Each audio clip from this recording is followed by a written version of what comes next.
Hi Sagittarius, welcome to your week ahead taroscope with me, Raphael from Radiant Reality. It's an absolute pleasure to have you. Thank you so much for being here. Thank you so much for joining me.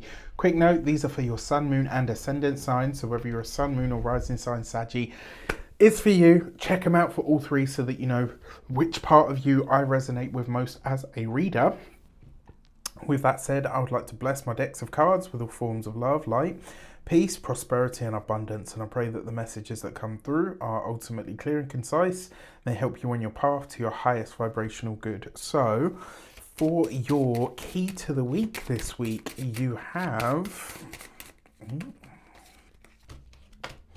the World card, right? So shifts and changes, and it's really funny because you've been going through this kind of up and down, stop start energy, right? 1 minute it's really good, 1 minute it's really heavy, 1 minute it's really good, 1 minute it's really heavy. And that sort of unable or inability, should I say, to regulate is coming from the fact that Jupiter, your ruling planet, is in the sign of Gemini.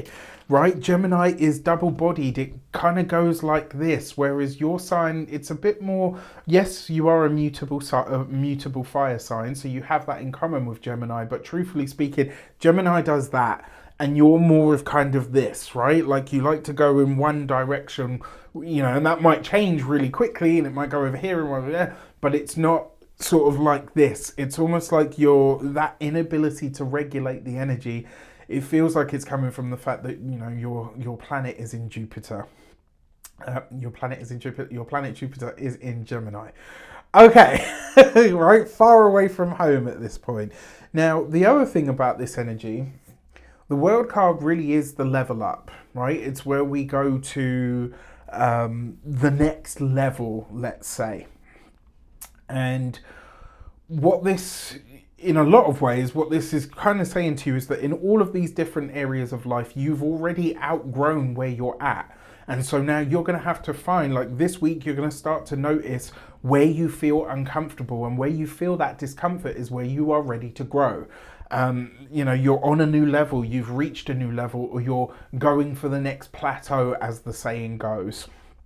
For your actions and options, you've got the Three of Cups, but it can all wait, all right? If you can, this week, I would say just have fun. Party, get out and about, do things that are different or new or exciting to you in some way, shape or form. I think that's a really good way for you to go. The other thing is as well, remember with your Three of Cups, this is a reunion card, it's a connection card, a gathering, an invite sort of energy. And this is about what you do. So enjoy getting to that next level. Take a moment, once you ascend onto where it is you are, take stock of the land of where you land, so the land of where you are, so that you can see not only how far you've come, but so you can celebrate the movement and the change that's happened in your life. Now, this is you putting those invites out, getting the feelers, making sure that you are going to be doing some good and fun stuff. The options that are available to you are to reconnect with friends and or things or people or potentially actually places that make you feel good. Take the offers. For your communications and conversations, you have the Ace of Swords, right? So with this, I'm just going to say there's some tough decisions that need to be made this week.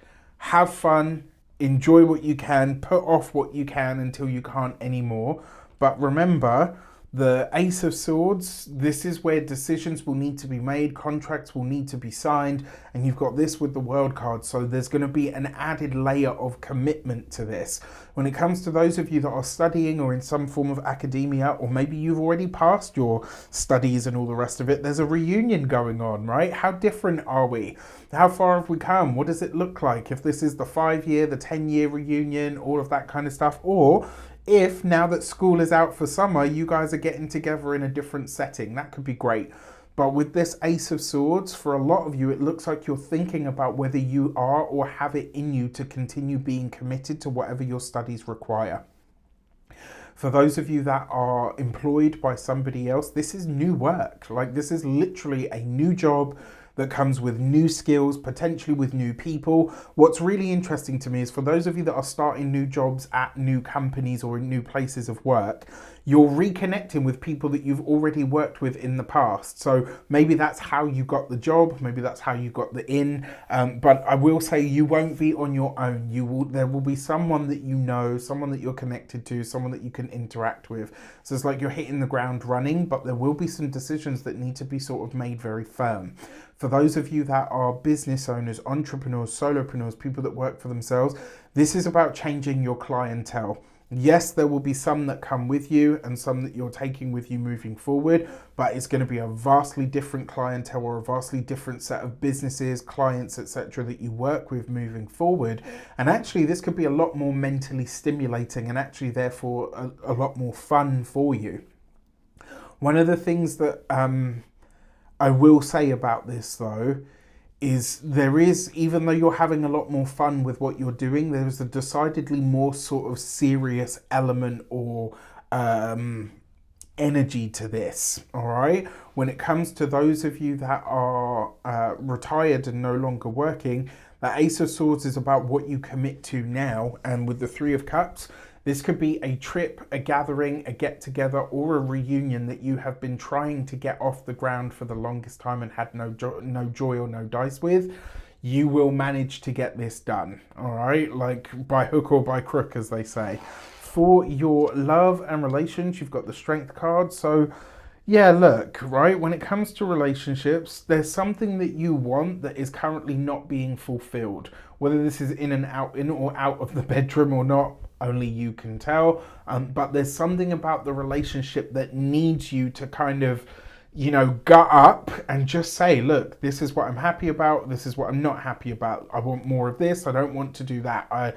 You're going to have, and it's a conversation that you've already had before. It's not a new one. It will, like the conversation that you have with your significant other this week will lead to an absolute breakthrough in your relationship sector. But it requires you to gut up and really go in and talk about what the potential problems, issues, challenges, etc. actually are. For those of you that are single and looking, this is about, with this combination of cards, this is about you having the courage to date somebody that you think people are going to talk about, right? What I mean by this is there's probably going to be an age gap. And with these cards, there's potentially a substantial one, right? And maybe, just maybe, there are some people that don't get it. And there's a part of you that's kind of like, oh, I really like this person, but I don't know if my family are gonna, if they're gonna be happy about it, or, I haven't come out yet, and, I don't know if my people are gonna accept me or whatever. You've got to, the Strength card and the Fool card carry a very similar energy in that they both require a leap of faith. They both require you to do something that takes a lot of guts.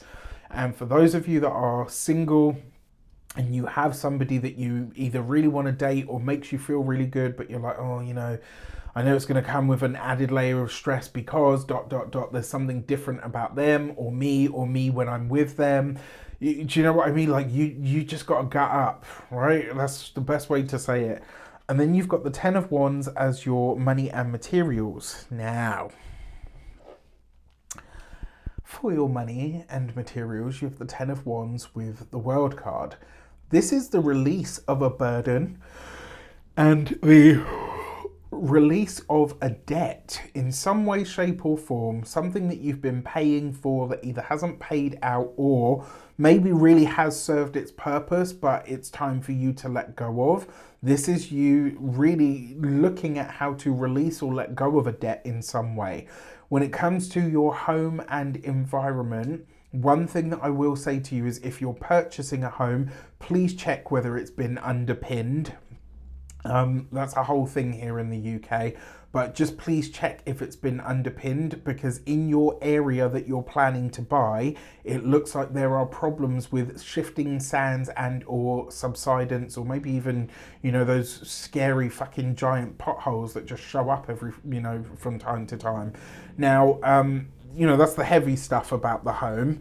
But on another sort of way that you could look at this is a lot of you are planning to leave the area or the community that you are currently a part of. And I think this is maybe that big decision that you're making this week. For some of you, this might come out of nowhere. For some of you, it might sort of just, it might be just a case of actually just making that choice. Maybe this is what you're having to say to the partner. I'm ready to move on. I'm ready to be elsewhere. Are we going? All right. And now when it comes to your physical health and vitality, specifically your back, your spine, your intercostals around the back as well, right? Like this week, you really need to support your spine and your spinal health, okay? Whether that's that you go to a chiropractor or an osteopath. I always prefer osteopaths because they look at the whole body rather than just the spine. No offense to chiros. I know some really wonderful ones that are... there's one in particular who is a magician, like, quite frankly. Like, just his... yeah, the stuff that he was able to tell a friend of mine was... do you know what I mean? It's like... okay, you're good at your job, but no, there's something else going on there. There's some really wonderful chiros out there. I just prefer osteopathy because it's a more holistic approach to your body and your health. With that said, if you want to get a reading with me, do so on the link in the description box below. I wish you an abundance of all of that good stuff. Take care, and I'll see you soon.